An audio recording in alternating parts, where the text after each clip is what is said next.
다음 소식입니다. 간호사들에 대한 부산대 병원의 의사 갑질 사건 속보입니다.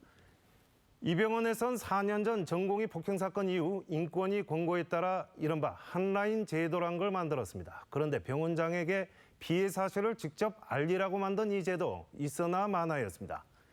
이미 한 달 전에 이 사건이 병원장에게 보고됐지만 진상조사는커녕 2차 피해까지 불러왔습니다. 송광모 기자가 보도합니다.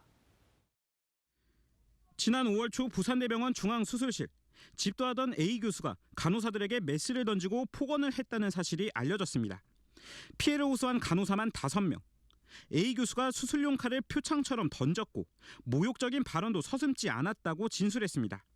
작년 10월 12월부터 저는 던지는 거를 목격을 했을 때 수술 기구를. 부산대병원은 2017년 전공의 폭행 사건 이후 국가인권위원회의 권고에 따라 한라인을 만들었습니다.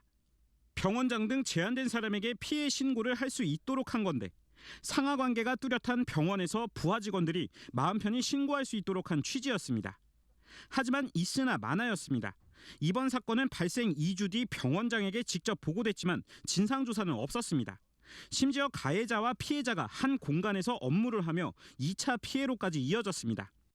5월 28일 금요일 이런 사건이 있었다고 말씀드린 건 확실히 이미 다 알고 계시고 보고된 상황인데. 병원 측은 한라인은 간호사들이 아닌 전공의들을 위한 전산망이라는 황당한 해명을 하고 있습니다.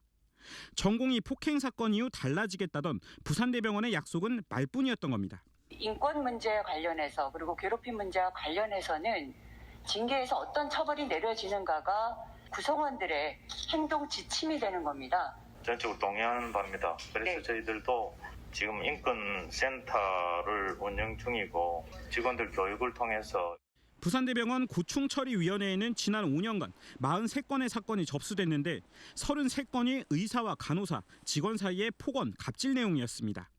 그리고 이미 우리가 6월 7일에 부원장한테 이미 사건 내용을 다 했는데 이제 와서 피해자가 누군지를 몰라서 가해자하고 분리조치도 안 시켰다는 거예요.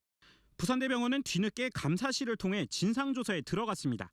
피해자들의 고소장을 접수한 경찰도 A 교수에 대한 수사에 착수했습니다.